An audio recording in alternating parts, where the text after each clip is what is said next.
당신이 찾던 무서운 이야기 고비의 TV.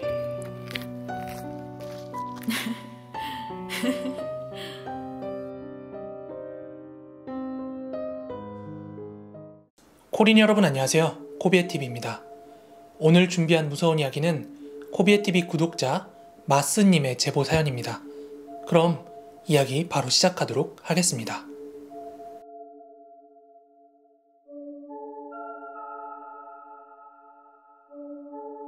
제 주변 사람들 중에도 낚시광이 여럿 있었는데요. 그 중에 가장 기억에 또렷이 남는 일을 하나 말씀드리려고 합니다. 제가 간호사직을 그만둔 직후에 지인의 소개로 모 대기업의 VIP 센터에 아주 잠깐 일을 한 적이 있었습니다. 잠시 근무했던 것이고 그마저도 이제 제 개인 사정 때문에 그만두었기 때문에 이렇다 할 저한테 큰 이력은 되지 않았던 곳이지만 잠깐이나마 거기서 일하면서 알게 된 한 지인분의 이야기를 해드리려 합니다. 그분을 지훈이라고 칭하겠습니다. 그곳에서 일하는 동안 몇몇 분들과 아주 친밀하게 교류를 하면서 지냈고요. 지훈씨도 그중 하나여서 회사 파하고 나면 끝나고 다 같이 모여서 밥도 먹고 그랬습니다. 그러다가 알게 된 사실이 이 사람이 엄청난 낚시 광이었다는 건데 장소와 시간을 가리지 않고 어디든 낚시를 다니는 그런 사람이었어요. 그리고 회사에서 쌓인 답답함이나 스트레스 같은 거를 밤낚시를 가면서 풀곤 하더라고요. 예를 들어 탕비실에서 커피를 타거나 아니면 점심에 밥을 먹을 때 누구누구 부장한테 엄청 깨졌다 이런 식으로 얘기 나오면 그런 날 밤은 무조건 밤낚시를 떠나더라고요. 그리고 가끔씩 밤낚시를 다녀왔다고 하는 날이면 이런 얘기를 할 때가 있었어요. 야, 나 어제 낚시 갔다가 또 귀신 봤잖아. 거기 귀신 진짜 많더라. 이런 식으로 이야기하곤 했습니다. 그때는 그냥 회사에서 지나가듯이 하는 얘기다 보니까 듣고 넘겼습니다. 근데 지훈씨는 인상에서부터 좀 뭐랄까요?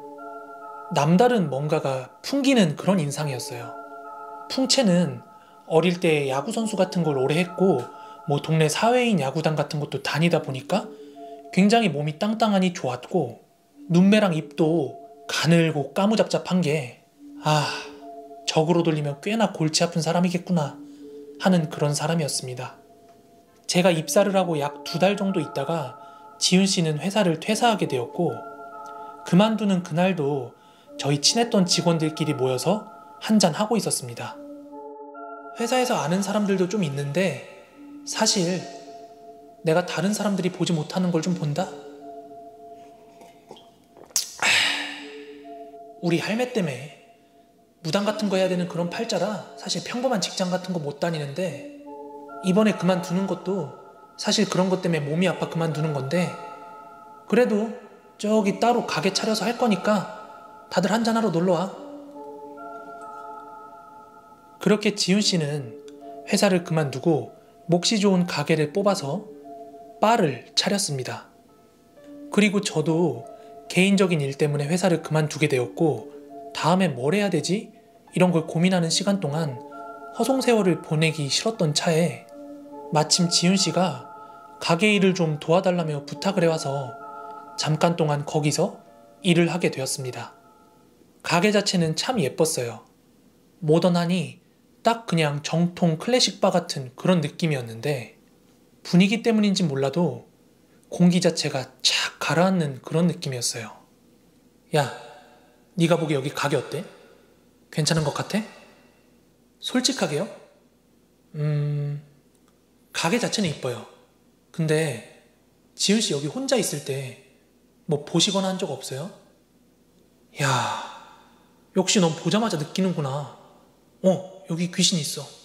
근데 이런 장사할 때는 귀신이 좀 있어야 잘 된다? 그리고 내 근처에는 얼씬도 못해. 지훈씨 말로는 처음부터 칵테일 바를 운영할 계획이었기 때문에 가게를 보러 다닐 때부터 일부러 귀신이 있는 곳을 찾아다녔다고 해요. 술 장사를 할 땐 죽이라고 하는 술귀신이 있어야 손님들이 찾아든다고 해요. 하여튼 그렇게 주기가 있는 곳을 택했던 곳이 바로 그 가게 자리였고요. 좀 예민한 손님들이나 직원들은 그걸 다 느낄 만큼 귀기가 센 곳이었어요. 그런데 지훈 씨네 가게하고 집이 거리가 좀 됐기 때문에 그냥 가게에서 자는 날도 좀 있었다고 했는데 얼마 동안은 뭐 그런 이상한 현상들이라든지 이런 게 본인한테는 없었대요. 뭐 술귀신 같은 게 보이더라도 지훈 씨를 건들거나 하는 그런 건 아니었고 또 귀신을 믿고 보고 하는 사람이었기 때문에 귀신에 대한 대접이나 이런 거는 또 잘하는 편이었어요. 그러던 어느 하루였습니다. 그날은 초저녁부터 비가 갑자기 쏟아져 내려서 한참을 비가 내리던 날이었어요. 평일이라서 저하고 또 다른 직원이랑 막 이야기를 하고 있었는데 왜 가게 같은 데 보면은 손님 들어올 때 통로에서 센서가 인식해가지고 띵동 하고 알려주는 그 벨 있잖아요. 그 소리가 띵동 하고 나더라고요. 그 소리를 듣고 손님인가? 하고 일어나서 보는데 아무도 들어오는 사람이 없어서 누가 지나갔나? 이렇게 생각을 하고 있었죠. 그런데 얼마 지나지 않아서 또 띵동 하고 소리가 나더라고요. 그렇게 아무도 없는데 한 3번 정도 벨이 울리고 나니까 그제서야 감이 오더라고요. 그래서 계산대 카운터에 앉아있는 지훈 씨한테 밖에다가 소금이라도 좀 뿌려야겠다 이렇게 얘기를 했더니 그냥 지나가는 거니까 놔두라고 이렇게 얘기를 하더라고요. 원래 비 오고 그러면 이런 거 많이 돌아다니니까 그냥 냅둬. 소금이나 팥 뿌려가지고 심기 건들 필요가 뭐가 있냐? 놔두면 알아서 지나간다. 그렇게 심기 건들지 말자. 알아서 제 갈 길 간다.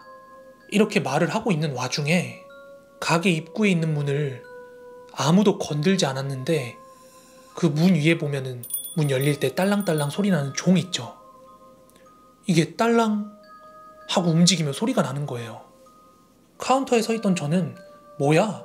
하면서 고개를 돌렸는데 별 신경 안 쓰고 있던 지훈 씨도 그때만큼은 고개를 들어가지고 그쪽을 바라보더라고요.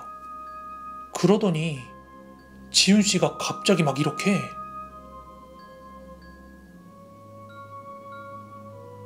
막 어딘가로 시선을 쫓아가는 거예요. 이 장면을 여러분은 안 보곤 모르겠지만 정말 섬뜩했어요. 가뜩이나 이 사람이 영안이 트여 있다는 걸 아는데 그러니까 더 섬뜩한 거였죠. 그 가게에는 오픈된 룸처럼 나눠진 공간도 있어요. 단체 손님들 오면 들여보내는 그런 넓은 공간이었는데 지훈 씨 시선이 그쪽으로 따라가다가 딱 멈춰서는 아주 나지막하게 저 18짜리 여자애가 이렇게 혼잣말을 하더니 마스야, 오늘은 저기 아무도 가지마. 청소도 저기 빼놓고 하고 뭐 보여도 일단 모른 척해. 알았지? 그러더라고요. 직접적으로 제게 보인 건 없었지만 그곳을 지나가야만 화장실도 갈 수 있고 부엌도 갈 수 있어서 오며 가며 하다가 뭔가 주변에 흘긋흘긋한 게 보이긴 했지만 티는 내지 않았고 그날은 지훈 씨도 본가로 들어가시더라고요.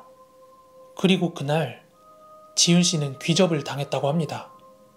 지훈 씨 말로는 가게에 그냥 머물다가 나갈 줄 알았는데 자기 나갈 때 따라 붙어가지고 괜히 엄한 짓 한 것 같다. 이렇게 얘기를 하더라고요.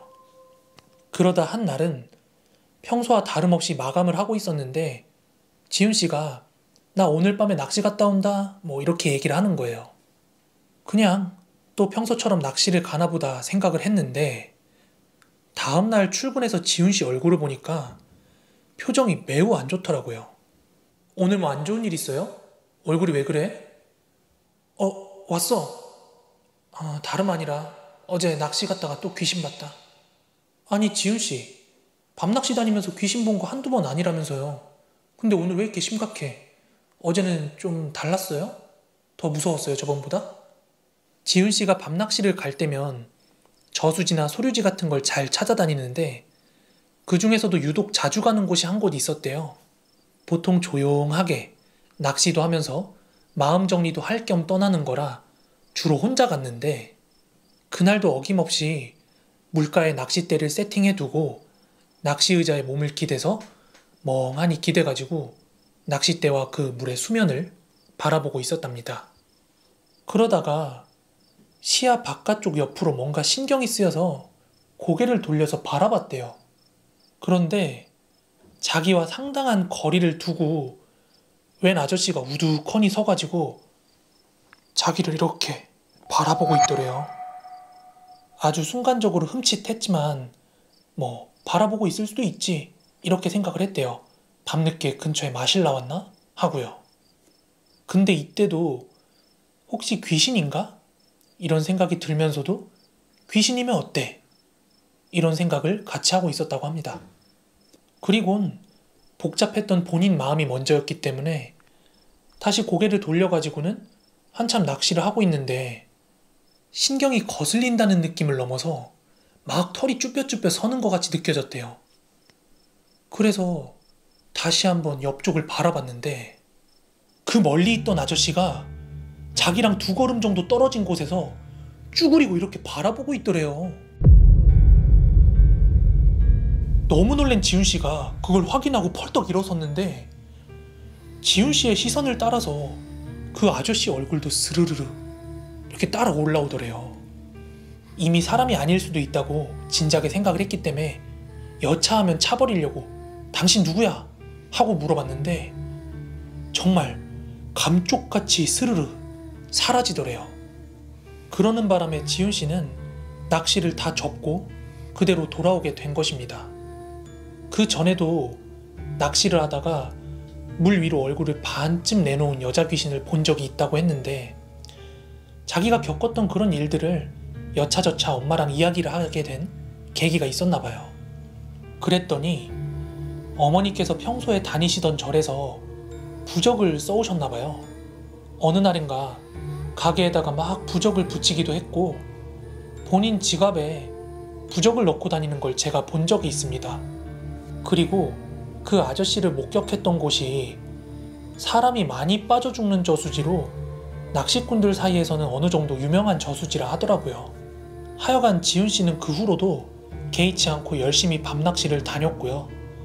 가게에서도 오늘 말씀드린 일과 비슷한 일들이 또 종종 있었습니다.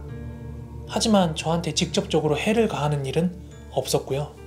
저는 주로 시야의 사각지대 같은데 뭔가 보이는 것 같아서 그쪽으로 시선을 꽂으면 또 보이지가 않는 거예요. 그러다 보니 막 무서웠던 경험? 그런 거는 제가 직접 겪은 건 없었던 것 같아요. 다만 같이 일했던 직원들 중에서는 뭔가를 봤다고 하는 일이 꽤 많았어요. 밤에 마감 청소를 하다 보면 사람이 전혀 들어갈 수 없는 공간 같은데 우두커니 서가지고 바라본다든지 손님들이 앉아있는 테이블 밑에 쭈그리고 앉아서 쳐다보고 있다든지 뭐 그런 목격담들이 꽤 많이 있었습니다.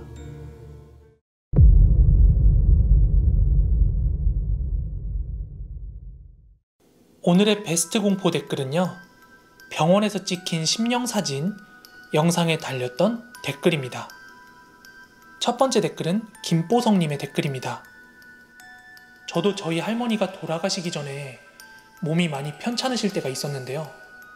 항상 TV를 보다가 켠채로 주무셔서 그날도 TV를 꺼드리려고 할머니가 잠에서 깨지 않게 살금살금 걸어서 할머니 방 문을 열었는데 할머니가 깨셔서는 뽀석이냐?